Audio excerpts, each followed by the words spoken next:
Welcome back to the Demon Slayer Gaming channel. We're going to be continuing our Final Fantasy XIV Dungeon Guide series. We're going to be re-looking at one of the Realm Reborn dungeons that received an update in patch 6.1. Now this dungeon did receive a substantial update to some of its fights, so it's quite different than it was before. But today we're going to be looking at Haukke Manor.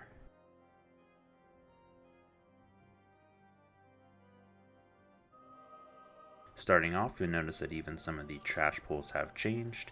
The maidservants will not immediately do their large circular AoE anymore, so you do not need to open up with a stun, but just keep them targeted and be ready to stun them if they do start casting the large AoE.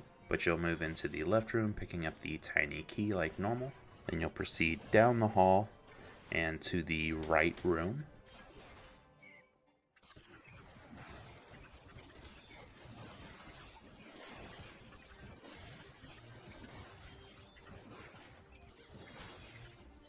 Once all the ads are dead, you'll use the tiny key to open up the locked door, killing the maidservant in this room and picking up the tiny key again. Before proceeding out the hall and to the right, here's where you'll notice one of the first changes. There is not many maidservants in this section, so there's only one patrolling down the hall. There will be a manor sentry in front of the door now, so you'll want to pick him up.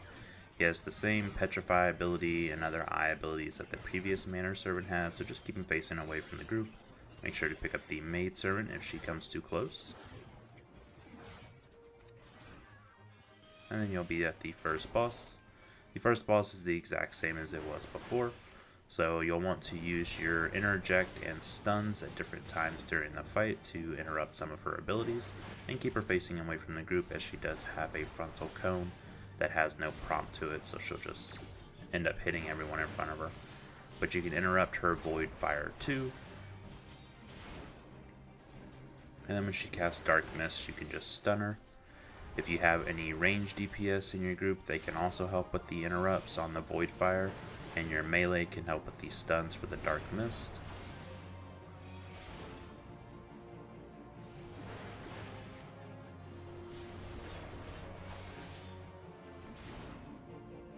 Once she's dead, you'll want to pick up the green key, then head back through the hall that you were just in to the ivy door.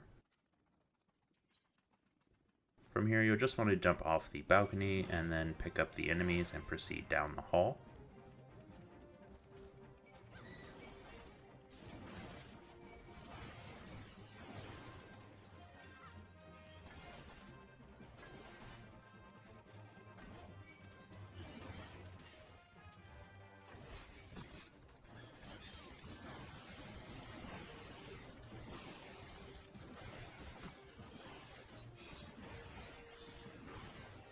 Once all of the enemies are dead, then you'll open up the very last locked door on the left hand side, which should have the yellow key inside of it with another pack of enemies.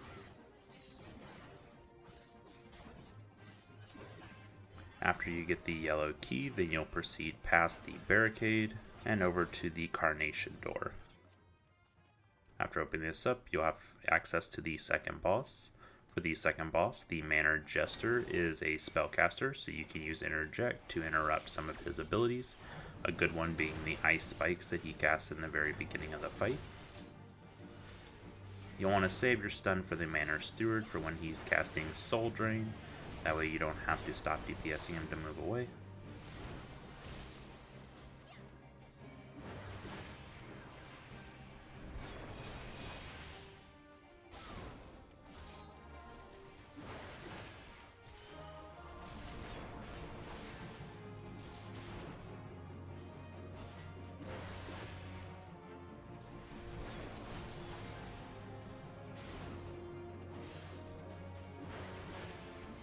After both of these are dead, make sure to pick up the Bloody Parchment before using the Ethereal Flow to transport back to the front of the dungeon. You'll then go up these stairs, opening up the sealed barrier and fighting the other Manor Sentry at the top of the stairs. Again, making sure to try and keep it faced away from your group. Once he gets down to half health, he'll run away from you and open up the door to the third and final boss.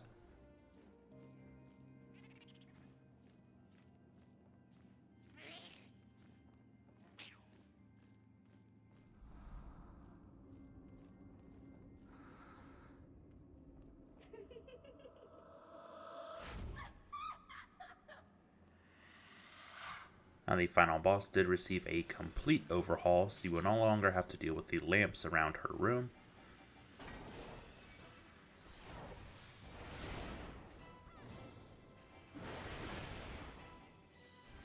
Now when she teleports to the center of the room, she'll cast Void Call, and this will be how she summons additional adds into the fight.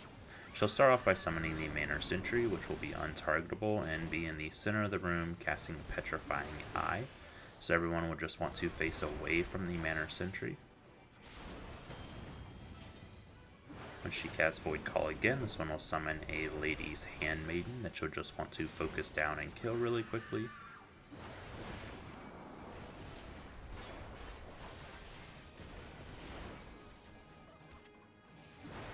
Dark Mist is a circular area around her. She is not stunnable, so you'll have to move out of this one.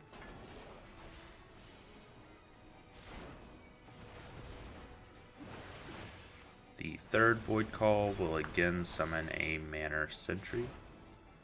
This time you'll be at the side of the room by the bedchamber. Shortly after this, she'll teleport beside him and seduce the entire party to begin walking towards her. So you will have a fraction of a second to turn around after the seduce wears off before the Petrifying Eye goes off.